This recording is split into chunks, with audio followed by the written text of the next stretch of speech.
ত্রয়োদশ জাতীয় সংসদ নির্বাচন ও গণভোট 2026 12ই ফেব্রুয়ারি অনুষ্ঠিত হতে যাচ্ছে এবং এটা সফলভাবে সুষ্ঠুভাবে সম্পন্ন করার জন্য আজকে 11ই ফেব্রুয়ারি আমরা সকাল 10টা থেকে ব্যালট পেপার সহ অন্যান্য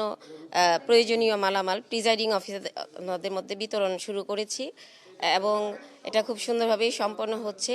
এবং আমরা আশা করছি দুপুর 2টার মধ্যে আমাদের এই বিতরণ কার্যক্রম শেষ হবে যাতে দিনের আলো থাকতে থাকতে তারা ভোট কেন্দ্রে সুন্দরভাবে পৌঁছাতে পারে। এবং কোনো কি আপনাদের এই কেন্দ্র থেকে যেহেতু সব কেন্দ্রে আসলে যাচ্ছে সেক্ষেত্রে নিরাপত্তা ঝুঁকি বা এই ধরনের না, এটা আমাদের সংসদীয় আসন 183 ঢাকা 10 এটার control room teachers training college, এখানে আমরা 2 জন সহকারী রিটার্নিং অফিসার আছি এবং আমরা আশা করছি যে খুব সুন্দরভাবে নির্বিঘ্নে মালামালগুলো কেন্দ্রে পৌঁছাতে পারবে, কারণ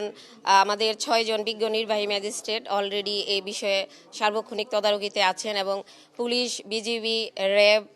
সেনাবাহিনী, আনসার সহ আমাদের সার্বক্ষণিক নিরাপত্তা ব্যবস্থা